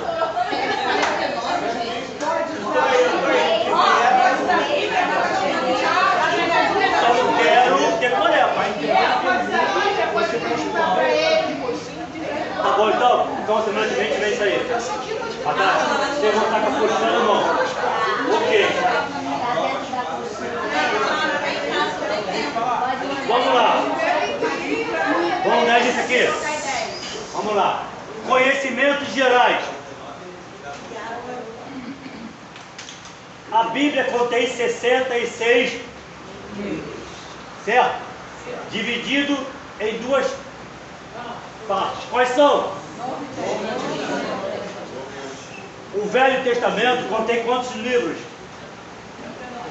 Hã? Quem falou isso? 39. E o Novo? Hã? Gente, você com medo de responder? 27. Tá. O Velho Testamento contém a história da criação de Israel, seus líderes e profetas. O Novo contém a história de... Aê!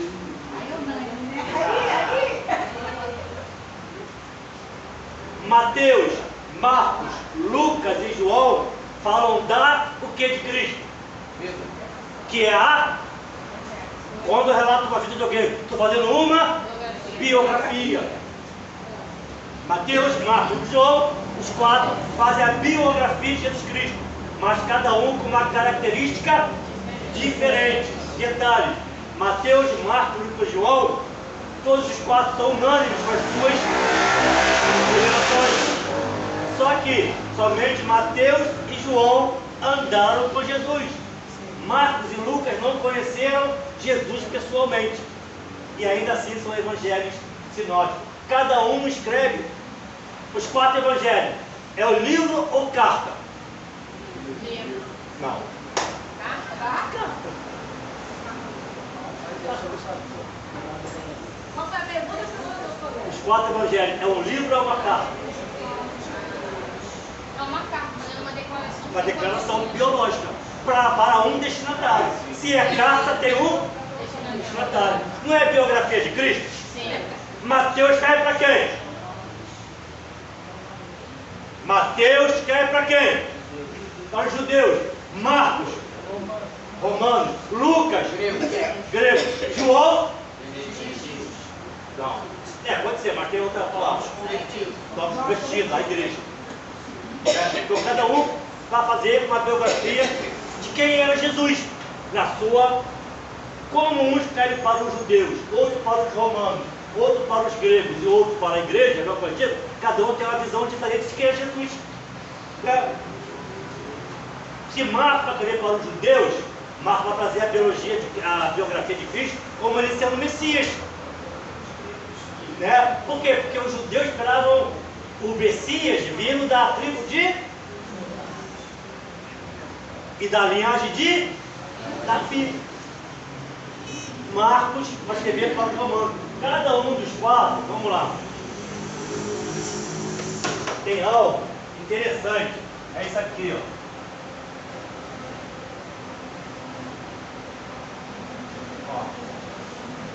Mateus, Marcos, Lucas e João. Para os judeus, para os romanos, para os gregos, botar para a igreja, novos convertidos. Cada um tinha um destinatário. Aí o que a gente vai analisar isso aqui? Os povos. Cada um com uma referência específica de Cristo. Sabe o que você vai fazer para a gente numa pregação? A gente tem que conhecer para quem está pregando. A gente tem que saber para quem nós estamos falando. Para trazer uma denominação de Cristo como pessoa, como Messias, como Deus. Se Mateus escreve para os judeus e eles esperavam Jesus da tribo de Judá, da linhagem de Davi, ele vai dizer que Jesus tem poder e autoridade. E a simbologia disso aqui é o quê? O leão. Marcos, para os romanos, quem era Roma naquela época? Qual era o poder que Roma tinha? Qual era a boa característica de Roma? Não. O que Roma fazia? Massacrava, escravizava. Aí, como Marcos vai querer para os romanos, o que vai fazer Jesus como quem? O ser divino é aquele Deus que ele vem para sofrer, mas que ele é triunfante. E quem é que carrega sofrimento, que vem para servir? Qual a simbologia? O boi. É serviço. Falar de serviço para Roma, que existe um Deus que vem para servir, acabou com a estrutura de Roma. Acabou com Roma. Meu Deus, ele veio como servo, porém triunfante. Se você olhar Marcos só fala de poder, só vai falar não falar de salvação. Marcos vai falar de cura. Jesus tem poder para curar, só cura. Enquanto que Mateus vai trazer essa analogia de Cristo, o leão, é o poder e a autoridade. Marcos é o serviço, ele veio para servir. Lucas vai escrever para os gregos. Qual era a grande característica da Grécia nessa época? Como é que era a Grécia?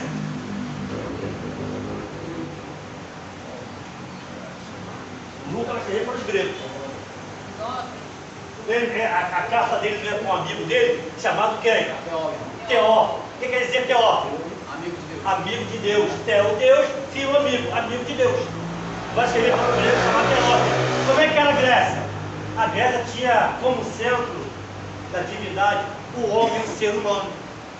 O que era belo para a Grécia é o seguinte: a ética, a estética, a matemática, a física, a ciência. O homem é um ser perfeito. Aí Lucas, sabiamente, vai dizer que existe alguém que é perfeição em tudo. Quem é? Que é o Filho do Homem. para trazer a simbologia como o rosto do homem. O homem é um ser perfeito, Jesus Cristo. Aí João, João, esse aqui é maravilhoso também, para a igreja, os novos convertidos. Quem poderia escrever da maior característica divina de Cristo como alguém? Mateus, Marcos, Lucas, não vamos desprezar, cada um com a sua característica. Mas quem é esse que quando Jesus está sentado ele põe a cabeça no trono de Cristo? Ele ouve as batidas do coração daquele que o criou. Por isso ele é levado para a ilha de Pátimo e tem a revelação de que todos os 24 anciãos olham para o livro fechado, selado, e se lamentam e choram, porque não pode nem tocar, muito menos olhar e muito menos tocar no livro, lacrado, selado com laço, com nó, e se lamentam, mas de repente as portas do céu se abrem e entra o Cordeiro de Deus, imolado, e ele toca no livro, e o livro se abre, e lá está escrito o nome dos salvos. Quem poderia escrever? Aí João, lembra de Moisés? Senhor, se Faraó, quem quer que seja lá, perguntar quem me viu, o que eles vão dizer? Que quem? Eu sou. Ó, botar no português, tá? Ebu, Emi. Eu sou. Aí vem João falar assim, só encontra isso em João. Eu sou a videira, eu sou o bom pastor, eu sou o caminho, eu sou a verdade, eu sou a vida. Ebu em mim, somente eu, não tem ninguém além de mim. Ou seja, se João está trazendo o eu sou de Cristo, o Ebu em mim, somente eu, a simbologia é a águia, quer dizer divindade. Só João descobriu a divindade, coloca isso no Evangelho, a divindade de Cristo. Agora vamos lá, dou um ponto para a prova quem fizer essa cronologia para mim, quem fizer essa ponte. Quem no Antigo Testamento vai ter essa visão aqui?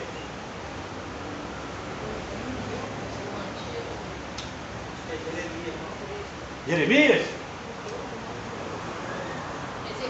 Ezequiel.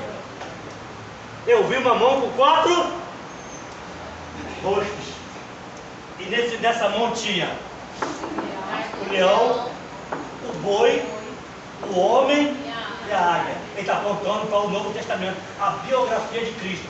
Futuramente viria alguém que seria o poder e a autoridade, o leão da tribo de Judá, alguém que veio para servir, cuja simbologia é o boi, ele veio para servir, Jesus Cristo, alguém que seria a prefigura, que seria o exemplo do homem, do ser humano perfeito, e alguém que seria a sua total divindade, a plenitude divina incorporada dele. Estava fazendo aqui a biografia de Cristo, Ezequiel muito disse.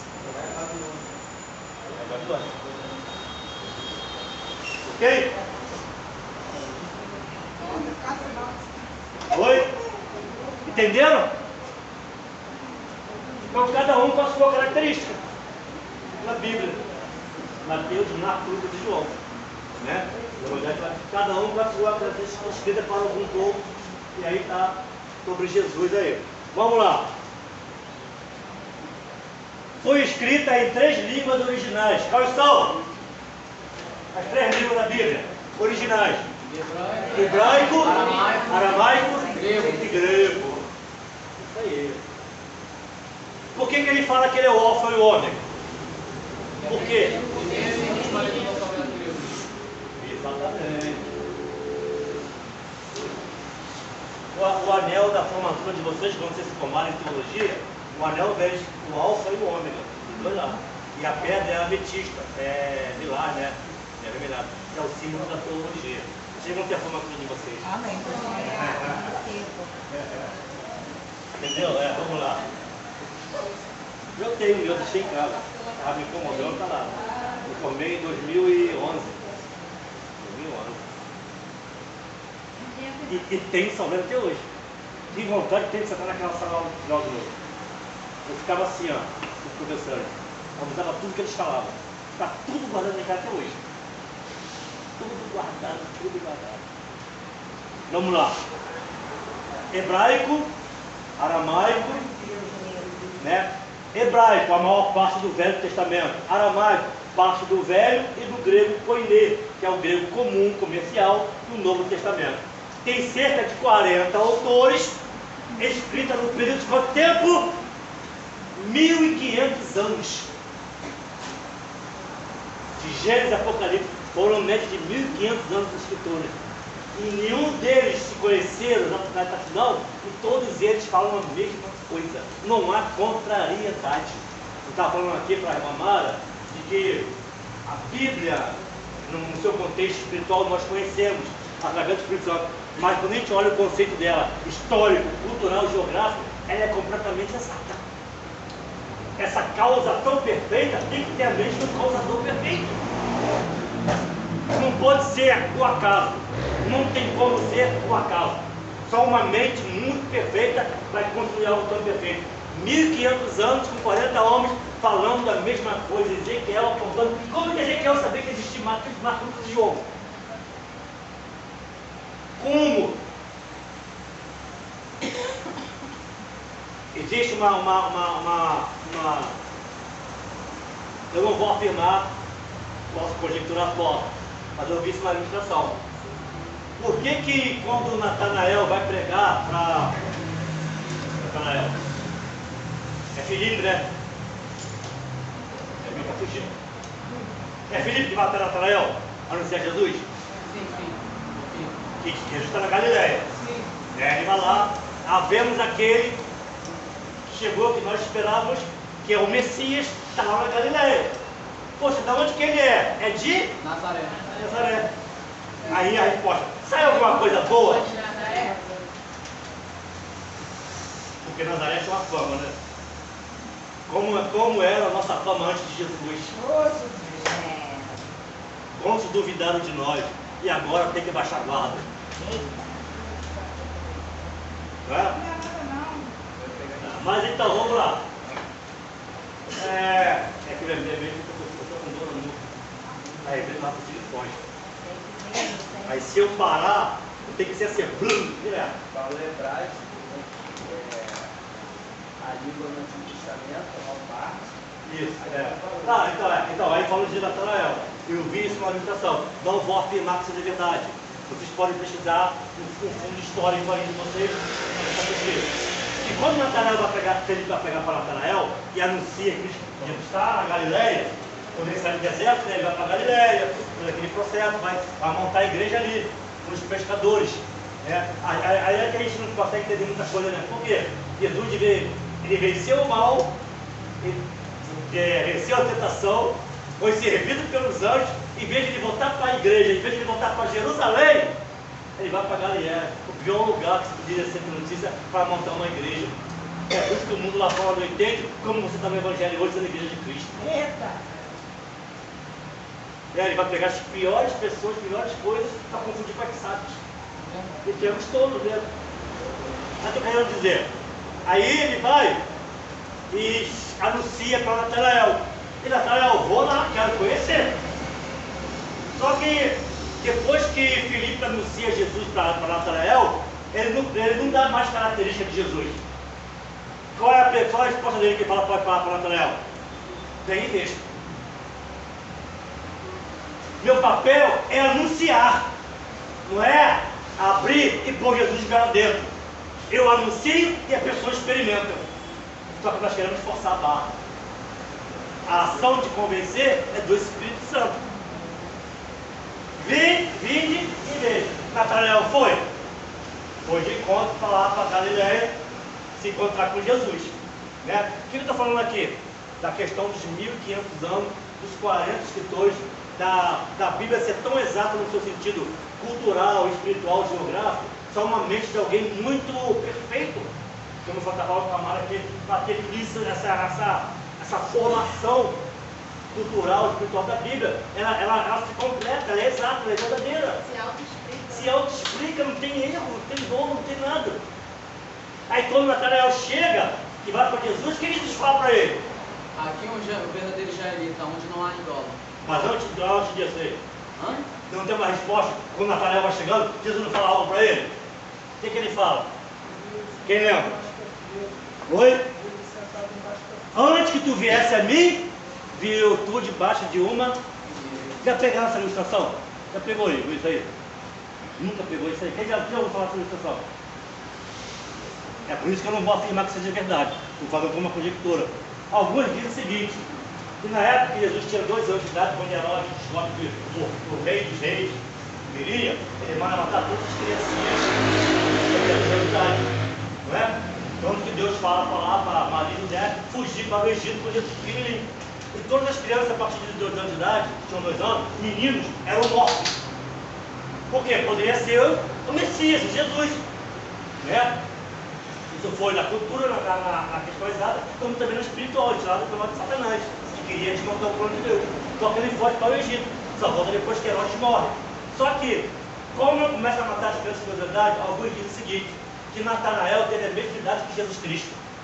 Cresceu dentro de Nazaré, ali naquela província, e tinha todo o conhecimento de tudo. E a mãe de Natanael sabia disso. Quando ela descobriu que Herodes mandou matar todos os meninos até 2 anos de idade, o que ela fez? Vão achar que meu filho Natanael poderá ser o Messias, eu vou escondê-lo. E ela corre para a criança pelos lugares, vão correndo pela mata, e de repente vem os soldados romanos e o soldado lá de Herodes. O que a mãe de Natanael faz?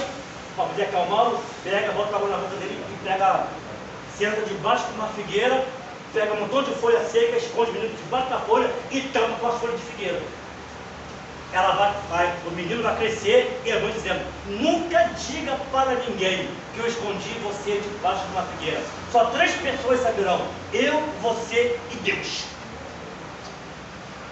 Aí quando Natanael chega para ele, ele fala, antes que tivesse vindo a mim, te viu debaixo da figueira. Por quê? Só você, a tua mãe e eu sei disso. É isso que eu vejo, essa questão da onisciência de Deus, e saber por que nós estamos aqui nessa noite. Qual é o propósito? Daqui a um tempo vocês vão estar em lugares altos, pregando, exercitando dons, talentos, sendo ungidos com óleo sobre a cabeça. Que vocês vão estar lembrando do que vocês estão aprendendo aqui. E pode ser para muitos lá fora, está sendo em vão. Não está sendo. O Espírito Santo está preparando cada um de nós. Então, essa exatidão é tremenda. 1.500 homens, anos, para preparar algo tão maravilhoso. A Bíblia é exata. Gente, não tem como não se apaixonar pela Bíblia. Não tem como. Eu, quando estava no seminário, meu seminário era só um dia não, tá? Aqui no Porto Botamar, tantos cultos. Mas meu seminário era de segunda a sexta, de 7 às 10. Só a escatologia foram 6 meses. Só de escatologia. E era difícil, era complicado. Por isso que eu sou bonzinho com vocês, eu sei como é que é difícil. Mas vamos lá. Ó, tem cerca de 40 autores, escritos no período de 1.500 anos, que vai de cerca de 1.400 antes de Cristo a 100 anos depois de Cristo. Mesmo assim, nos admira sua unidade e concordância. Tremendo, né? Muito, muito bom. Tema central da Bíblia Sagrada: a salvação do homem por Jesus Cristo. João 3,16. Personagem principal, quem é? Jesus Cristo. Livros apócrifos. O que são livros apócrifos? Que não teve inspiração bíblica, não teve inspiração de Deus. A Bíblia Romana, a Igreja Católica, possui 7 livros a mais, chamados de apócrifos, escondidos, não inspirados, não canônicos. São eles: Tobias, Judite, Sabedoria de Salomão, Eclesiástico, Baruque, 1ª e 2ª Macabeus, acréscimo ao livro de Daniel, nos capítulos 13 e 14, e em Esther, o repouso de Esther. Não tem na nossa Bíblia, mas tem na deles. Não foram inspirados, saíram do cânone sagrado. Por isso que eu falo, A inspiração é única, está fechado. Não se pode acrescentar nem pôr. Não falamos aqui sobre isso? Que é anátema, né? Aprove a Deus somente isso aí e acabou. Ok? Vamos lá.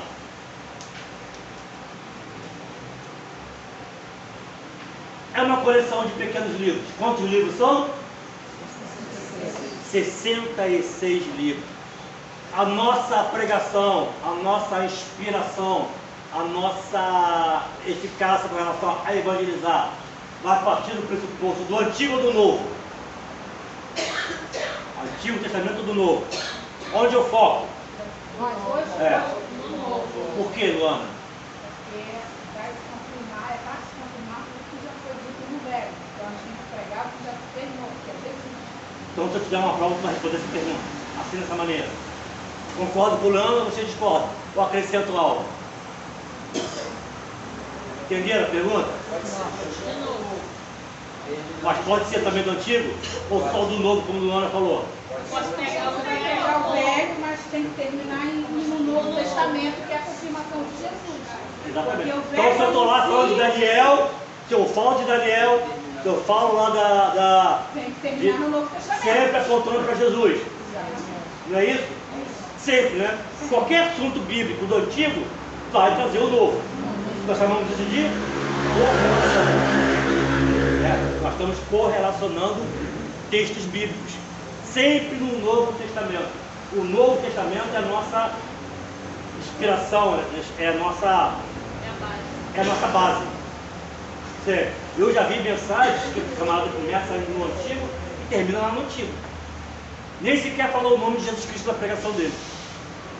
Não falou de perdão, não falou de arrependimento, não falou de salvação. Aliás, as maiores respostas bíblicas, as maiores respostas de pregação hoje em dia é você possuir, você vai conseguir. Mas você se arrepender, você ir para o inferno ou para o céu, não se prega mais isso. Não que seja errado. Pedir, buscai, batei, porque quem pede, quem busca, e quando bate, agora vem cá, quando se pede, recebe o quê? Quando se busca, encontra o quê? E quando se bate, o que se abre? Não dá a resposta para mim. E aí? Quem pede, recebe? A graça. Bênção. Quem busca, encontra? Poder. E quando se bate, se abre as portas da autoridade. Agora depende de mim se eu quero ficar só na bênção, no poder, ou eu quero autoridade.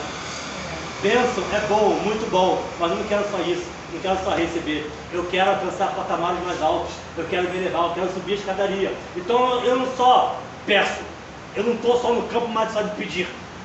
Pedir tudo bem, quem pede recebe bênção.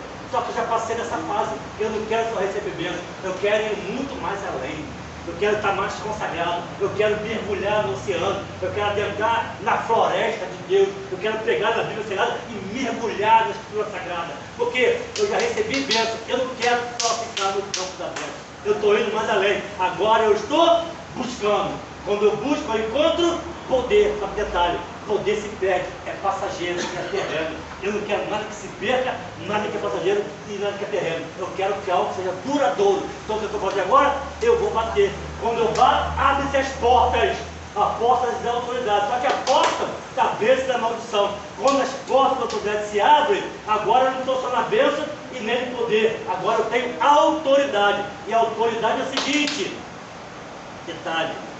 Você vai entrar num campo visual tão grande, mas tão grande, Luana, que você vai saber quando você receber autoridade.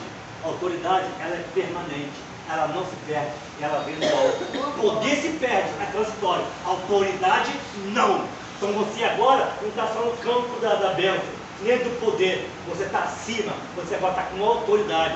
Quando você bater nas portas, vão se abrir. Quando você receber autoridade vinda do céu, detalhe, você vai saber quem está do teu lado e quem não está, quem é e quem deixa de ser, porque vai saber quem está com você e quem está contra você. A tua autoridade vai dar discernimento para você saber quem é e quem não é que está ao teu lado.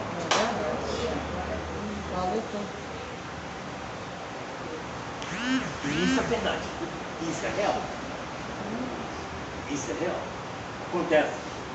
Dá para saber. Discernimento. Ainda que você tem que sentar na mesa e tomar ceia junto. Mas sabe quem é o Judas?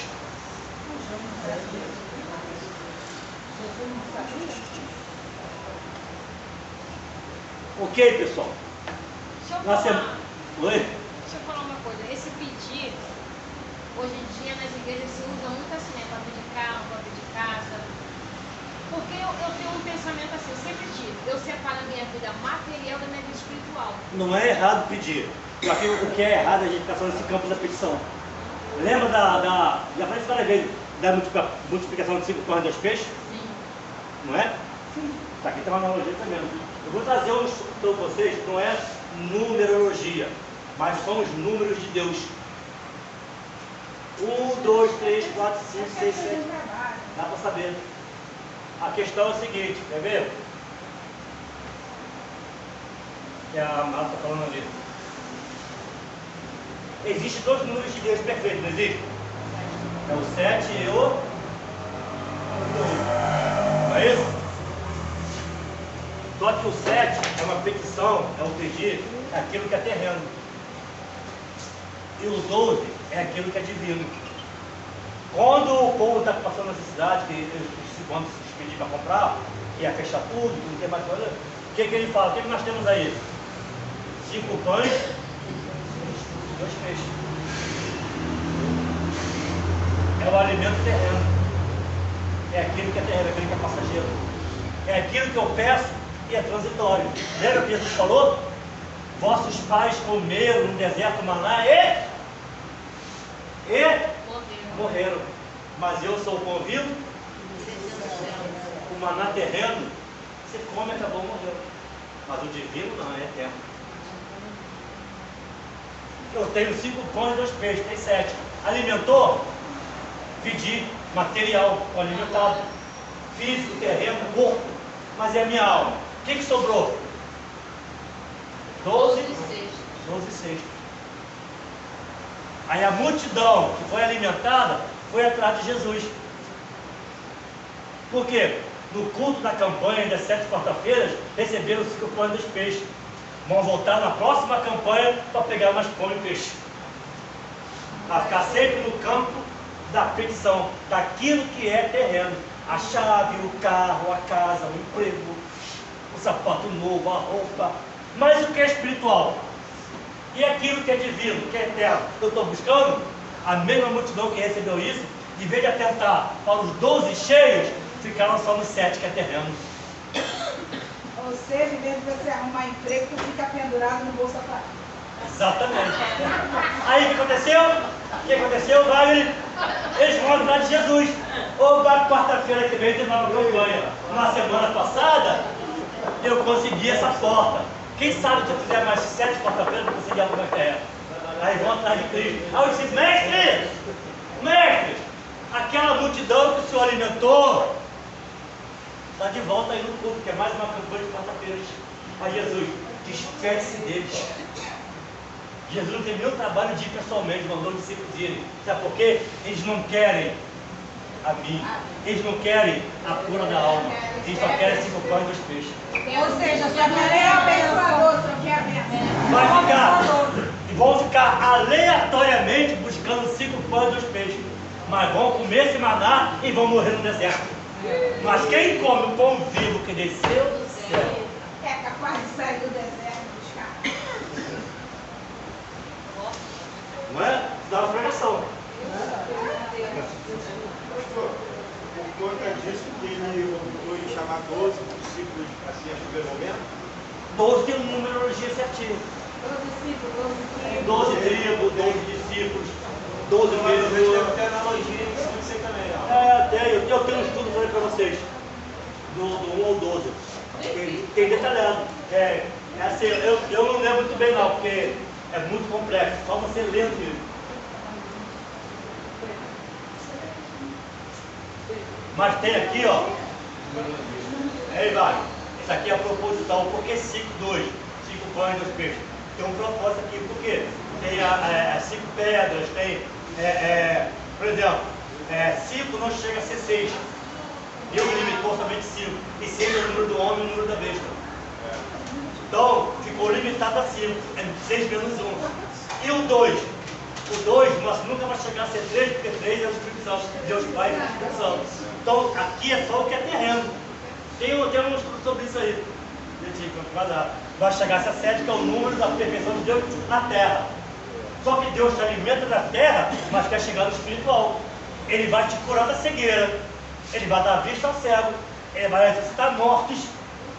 Ele vai te curar da fruta de sangue. Ele vai te ressuscitar dos mortos. Mas o propósito é esse. O propósito é o quê? É a alma. Ele quer chegar na alma. Porque ele vai curar os 10 leprosos com os 5 pães, que é terreno, 2 peixes. Mas a verdade é, todos foram curados. Mas só um falou assim: eu não quero só curar o corpo, eu quero a salvação da minha alma. É tremendo, né?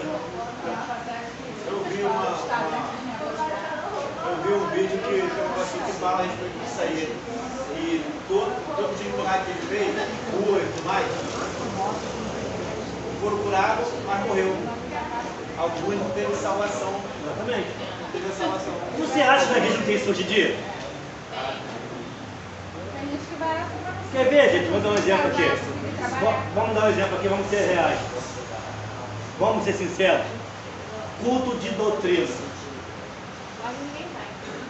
Num dia que o pastor Rico estava aí com a história dele, lotou. Não é por ele não. Eu não estou falando dele não. Estou falando da questão das ovelhas.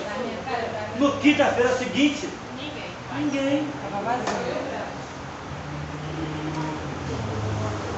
Sexta-feira Santa, evangelismo com a igreja e as 5 congregações. Não tinha nem metade da congregação evangelizando. Agora bota no mesmo dia um churrasco na igreja. Vamos ser sinceros. Vamos ser sinceros. Vamos ser sinceros. Vamos ser sinceros. Vamos ser sinceros. Não vamos ser hipócritas. Porque para eu ouvir também, vamos Espírito Santo. Eu não queria vir, não. Eu queria ficar deitado. Queria. Mas...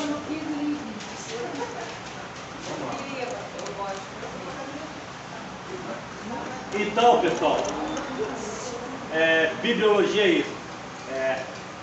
O estudo da Bíblia, os livros. Nós vamos pegar todos os livros históricos, romanos, alguns livros, chegar na Revelação e Apocalipse. Não vamos entrar em escatologia, que já é uma outra. Aí vai dar uma na cabeça de cada um de nós. Porque você não sabe se você é pré-pré, se você é pré-pós. Eu sou pré-pré, já fiz. Não é escatologia propriamente dita. É escatologia dentro da bibliologia, como revelação. Passou o trabalho pra gente, cara. Tem que usar. Quem passou? É a lista. Oi? Passou. Tá por aí. Não passou?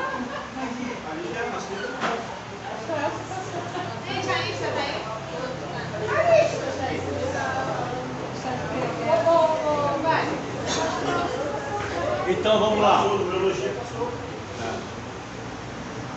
Vamos lá. Na semana que vem, todo mundo com a apostilazinha, com a Bíblia na mão, e a gente vai entrar nessa floresta aí. Tá bom? Obrigado. Eu estou com muita dor na minha.